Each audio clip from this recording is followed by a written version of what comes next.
শিক্ষাৰ লগত ক্ৰীড়াৰ সুষম সমন্বয়ে ছাত্ৰ ছাত্ৰীক সৰ্বাংগীন বিকাশৰ দিশে আগবঢ়াই নিয়াৰ এক উৎকৃষ্ট দৃষ্টান্ত স্থাপন কৰিছে যোৰহাটৰ আগশাৰীৰ শিক্ষানুষ্ঠান স্প্ৰিংডেল ছিনিয়ৰ ছেকেণ্ডেৰী স্কুল।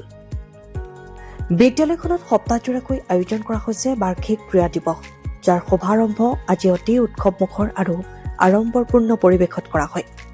ৰঙীন বেলুন, মাৰ্চ পাষ্ট আৰু শপত গ্ৰহণ অনুষ্ঠানৰ মাজেৰে ক্ৰীড়া সপ্তাহৰ আনুষ্ঠানিক মুকলি কৰা হয়। বিদ্যালয় চৌহদত দেখা যায় ছাত্ৰ ছাত্ৰীসকলৰ উৎসাহ উদ্দীপনাৰে ভৰা দৃশ্য। প্ৰতিষ্ঠা কালৰে পৰা বিদ্যালয়খনৰ সঞ্চালিকা শ্বেহনাজ আহমেদে পাঠ্যপুথিৰ সমান্তৰালভাৱে ক্ৰীড়া আৰু সহ পাঠ্য কাৰ্যকলাপক সমান গুৰুত্ব দি আহিছে।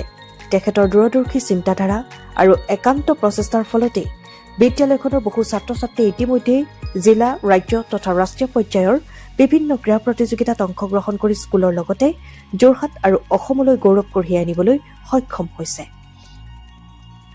এই সপ্তাহজোৰা ক্ৰীড়া দিৱসৰ আৰম্ভণি অনুষ্ঠানত কেইবাগৰাকীও বিশিষ্ট ব্যক্তি, ক্ৰীড়াবিদ আৰু সমাজকৰ্মী উপস্থিত থাকি অনুষ্ঠান ভাগি মুকলি কৰে। অনুষ্ঠানত বিদ্যালয়খনৰ ছাত্ৰ ছাত্ৰীসকলে সমৰ কলাৰ মনোমুগ্ধকৰ প্ৰদৰ্শনৰ লগতে দৌৰ, খেল ধেমালি আদি বিভিন্ন ক্ৰীড়া ইভেণ্টত অংশগ্ৰহণ কৰি নিজৰ প্ৰতিভা প্ৰদৰ্শন কৰে। উৎসাহ, শৃংখলা আৰু প্ৰতিযোগিতামূলক মনোভাৱেৰে এই ক্ৰীড়া সপ্তাহে ছাত্ৰ ছাত্ৰীসকলৰ আত্মবিশ্বাস আৰু শাৰীৰিক মানসিক বিকাশত গুৰুত্বপূৰ্ণ ভূমিকা ল'ব বুলি আশা প্ৰকাশ কৰিছে বিদ্যালয় কৰ্তৃপক্ষই। যোৰহাটৰ পৰা অনুপম বৰা ৰিপৰ্ট, পোহৰ লাইভ। স্প্ৰিংডেল হাইস্কুল আমি চিনামৰাত অৱস্থিত। এই সকলো ছাত্ৰ ছাত্ৰীৰ কাৰণে আমি 7 দিনৰ বাবে এই গেমটো আয়োজন কৰোঁ, এনুৱেল স্পৰ্টছ বুলি কোৱা হয়। আৰু ইয়াত আমি ইনডোৰ আৰু আউটডোৰ দুয়োটা খেলৰ ওপৰতে গুৰুত্ব দিওঁ। আৰু যিখিনি আউটডোৰ গেম হয় সেইখিনি আমি CBSE ৰিলেটেড গেমখিনি বিশেষভাৱে কৰা হয়, কাৰণ তেওঁলোকে বছৰটোত যিমানখিনি শাৰীৰিক শিক্ষাৰ ক্ষেত্ৰত ব্যায়াম কৰে বা যিসকল তেওঁলোকে অনুশীলন কৰে সেই গেমখিনি আমি চিলেক্টেড গেমছখিনি আমি ইয়াত এনুৱেল স্পৰ্টছত প্ৰতিযোগিতাখনত দিবলৈ চেষ্টা কৰি আহিছোঁ। আৰু ইয়াত খেলখিনিৰ ক্ষেত্ৰত প্ৰথমে আমি সৰ্বপ্ৰথম আজি 2016 চনৰ পৰা একেৰাহে আমি 2024 চনলৈকে ক্ৰিকেটত যোৰহাটৰ ভিতৰত আমি আনবিটেন আছোঁ। আমি অপ্ৰতিদ্বন্দ্বী হৈ পেলাই আমি ইয়াত এতিয়ালৈকে আছিলোঁ আৰু প্ৰায় 7 বছৰ আমি ইয়াত চেম্পিয়ন হৈছোঁ। ইয়াৰ মাজত ক'ভিডৰ কাৰণে দুবাৰ আমি কৰাৰ পাছত এবাৰ কণ্টিনিউ কৰিব পৰা নাছিলোঁ, ক'ভিডৰ কাৰণে খেল এবাৰ আয়োজন কৰিব পৰা নাছিলে। কিন্তু তাৰপিছত আমি একেৰাহে 4 বাৰ চেম্পিয়ন হৈছিলোঁ ক্ৰিকেটৰ ক্ষেত্ৰত। তো ক্ৰিকেটটো আমি বিশেষভাৱে গুৰুত্ব দিওঁ।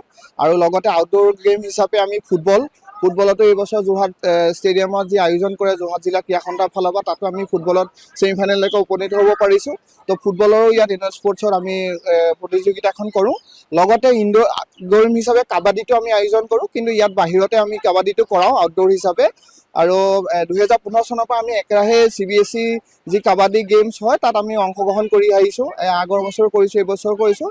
উল্লেখযোগ্য যে আমি একেৰাহে ইয়াত আমি আয়োজন কৰাৰ মাজত অংশগ্ৰহণ কৰাৰ লগতে নৰ্থ ইষ্টৰ ভিতৰতো আমি এবাৰ 3য় স্থান লাভ কৰিবলৈ সক্ষম হৈছিলোঁ কাবাডীৰ ক্ষেত্ৰত। এইবছৰ আমাৰ টাইকোৱাণ্ডো 2025-26 যিটো ছেশ্যন হয় সেইটোত আমি অংশগ্ৰহণ কৰিছোঁ CBSE ক্লাষ্টাৰ, যিটো ফাৰ ইষ্ট জ'ন বুলি কয়। এই ফাৰ ইষ্ট জ'নৰ ভিতৰত আমি আমাৰ শ্ৰেয়াছ হাজৰিকা আৰু সঞ্জীৱ মালাকাৰ দুজন ষ্টুডেণ্টে পজিশ্যন ল'বলৈ সক্ষম হৈছে। আৰু ফাৰ ইষ্ট জ'নৰ ভিতৰত টাইকোৱাণ্ডোৰ ভিতৰত তেওঁ প্ৰথম স্থান লাভ কৰি সোণৰ পদক অৰ্জন কৰিবলৈ সক্ষম হৈছিলে। আৰু স্কুলৰ ফালৰ পৰা CBSE গেমছৰ ফালৰ পৰা তেওঁ নেশ্যনেল খেলিবৰ কাৰণে তেওঁ গৈছিলে, আৰু তেওঁ যিটো হ'ল তাত তেওঁ আয়োজন কৰি তাত তেওঁ ব্ৰঞ্জ মেডেল পাবলৈ সক্ষম হৈছে। এইখিনি গেম আৰু সৰুখিনিৰ কাৰণে আমি চেছ গেম আয়োজন কৰোঁ। ইনডোৰত আমি চেছ গেম হৈ আছে। ইয়াত প্ৰায় 1500 ষ্টুডেণ্টে পাৰ্টিচিপেট কৰি আছে, অংশগ্ৰহণ কৰি আছে। আজি আমাৰ প্ৰথম দিন আছিলে আৰু একেৰাহে আমি শেষৰ দিনলৈকে ইয়াত আমি বিভিন্ন খেলত অংশগ্ৰহণ কৰাম। ঠিক আছে। কেনেদৰে আয়োজন কৰিছে, কি খেল খেলাইছে, আৰু যিহেতু আপোনালোকৰ কিমান বছৰৰ পৰা খেলাই আছে আৰু ছাত্ৰ ছাত্ৰীসকলে ইয়াৰ খেলৰ যিহেতু আপোনালোকৰ যথেষ্ট ধৰণৰ খেলৰ যদি যোনখন ছাত্ৰ ছাত্ৰী আছে ৰাষ্ট্ৰীয় পৰ্যায়তে হওক বা জিলাৰ ক্ষেত্ৰতে হওক তেখেতলোকে অংশগ্ৰহণ কৰিছে নেকি? হয়, কৰিছে।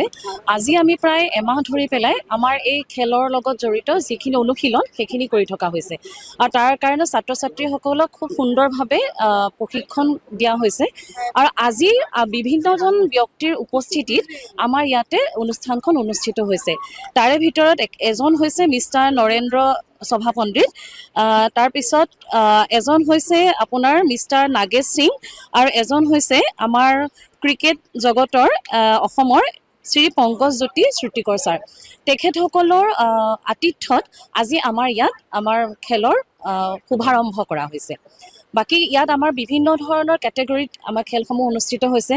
প্ৰথমতে মাৰ্চ পাষ্ট হ'ল, তাৰপাছতে ড্ৰিল হ'ল, বিভিন্ন মানে সৰু অৱস্থাৰ পৰা ক্লাছ 1, 2, 3, 4, 5 মানে দশম, একাদশ, দ্বাদশলৈকে তেওঁলোকে বিভিন্ন ধৰণে 20 বছৰীয়া যোৰহাটবাসীৰ একমাত্ৰ ভৰসা প্ৰতিষ্ঠান ৰিয়া টি ষ্টল।